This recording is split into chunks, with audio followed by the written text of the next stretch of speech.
2.5 million units. So when you're thinking like the retailer, sorry, I got a bit ahead of myself there. What you're looking at is you're not going to go, hey, let's add loads of new features, you know, let's put 65 new cars in, or, you know, let's add online to it or something. What you're doing is you're trying to think about the consumer going into EB Games and then looking at a box and looking at another box and making a decision about the two different games in the genre. You need to basically look at your features and go, which ones need the volume turned up and which ones are ready to go. And this is my favorite part of game design. And that's, yeah, cool kid. You find the opportunities to exceed the consumer's expectations. Now, this pays back in two ways. So once you're in the kind of like the finaling stage, if you've got, say, a feature that's really good, but more ideas are coming forward that are doable, that are really going to kind of like bolster that idea, then go for it. You know, that's a really big win for you. And so what does that give you? Well, what it gives you is a consumer basically has expectations about the product that they're going to play. So what you want to do is blow away their expectations when they actually play it.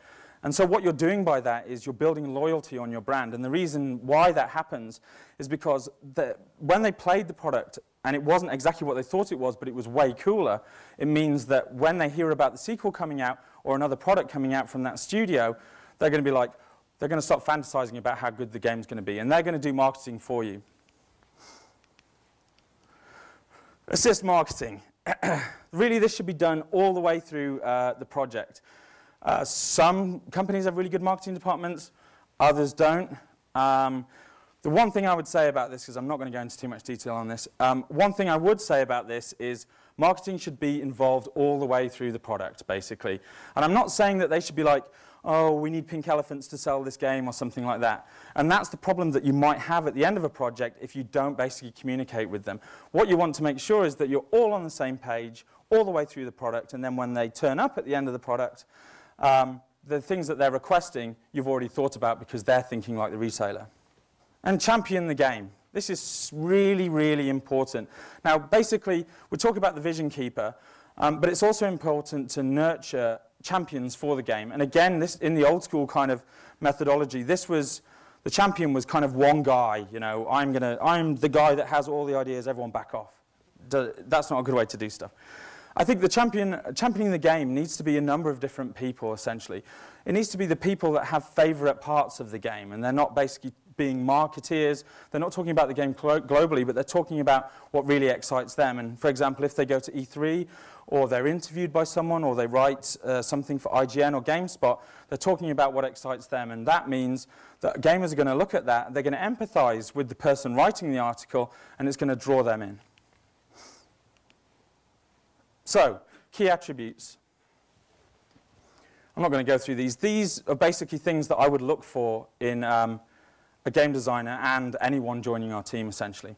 These are all fundamentally important to basically creating a partnered team dynamic and building a good game. And so in summary, slightly, it's different res on mine. This is basically, and this is kind of where the clincher is. This is where the blue sky idea can kind of collapse. And what this does is it basically shows the relationship of the designer in relation to the stakeholder and the customer. And as you can see on the diagram, the customer surrounds everything. Everything should be about the customer. And then you'll notice that there's a kind of barrier where the stakeholder is. And really, he should be communicating to the designer. But that's not where it ends. And this is kind of why this presentation is called Inside Out. So the reason that this can be really problematic and dangerous for development is, what happens if the stakeholder doesn't know who the customer is? Basically, everything is, I'm not going to swear, but everything's not good, right? This isn't a good situation to be in. So some stakeholders know exactly what it is, and you see games work really well, the product gets marketed properly. But from the companies I've worked on, it's a very difficult dynamic, mainly due to logistics, to actually get everyone on the same page. So inside out really means that the designer constantly needs to be trying to grasp the customer, constantly communicating to the stakeholder to find out if they're on the right path. And like I said, if that isn't there, then you're going to have difficulty producing the title. So finally, and this is something that I hold very dear. I used to think, you know, when we released like Tocker 2 and Pro Race Driver and Colin McRae that we knew everything. We knew exactly how to make the best racing game in the world. Well, they don't sell the biggest selling racing game in the world anymore. And why is that? Well, it has a lot to do with this sentence. Basically, if you go into a game with expectations of, I already know everything I need to do to make this game great, you're strangely amiss because the market is still moving on. As soon as you release a 9 out of 10 game that sells bucket loads, by the time it comes to the next iteration of the product, the market expectation is way higher than what you previously did.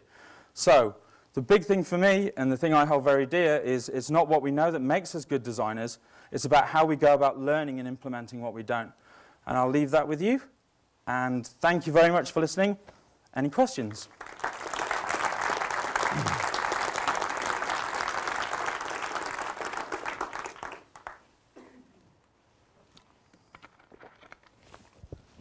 Go for it. When you do focus testing, do you tend to keep like the same group of people throughout the whole development cycle, or do you keep changing it throughout? We do both, basically.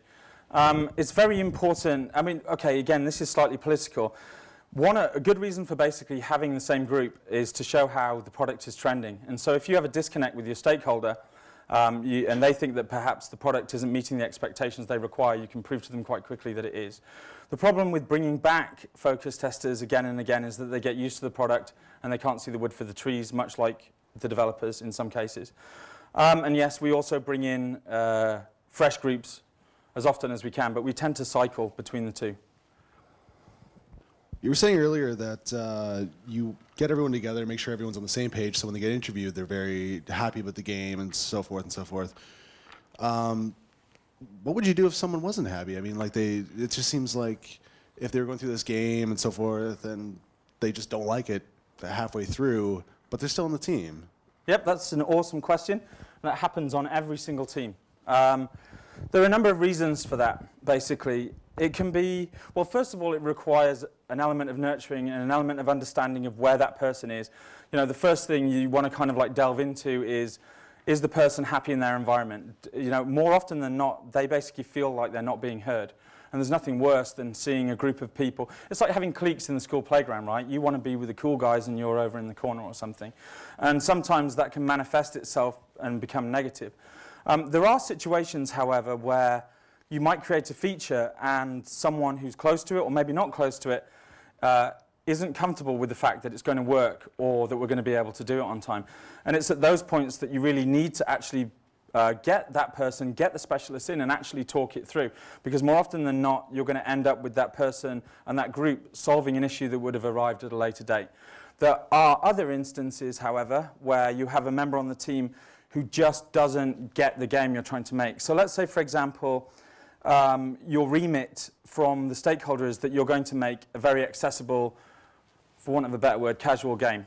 And certain people on the team are very hardcore.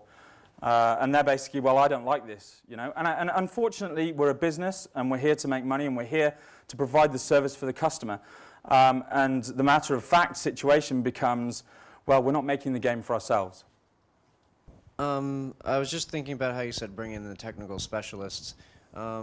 Is there ever any issues between, like, asking how we can do this and putting it together, or them just, like, suggesting this is what we should do, and it sort of clashes with the vision? Yeah, always. It's good though, right? I mean, the thing to do when you bring in specialists, I'm not going to go back to the slide, is that during that stage we're still in a brainstorming phase. So the first thing that you need to discuss is, are we all on the same page? Is this the feature we want to create? Does it fit within the pillars? Is it going to be appreciated by the customer? If we've gone past that phase and we have our goals and we know exactly the direction that we're moving in, if an engineer or an artist is saying, this isn't the right way to do it, then that's exactly why we have those technical brainstorming meetings, to hit the nail on the head at that point. Thank you very much, Chris. That's very Thank you very much.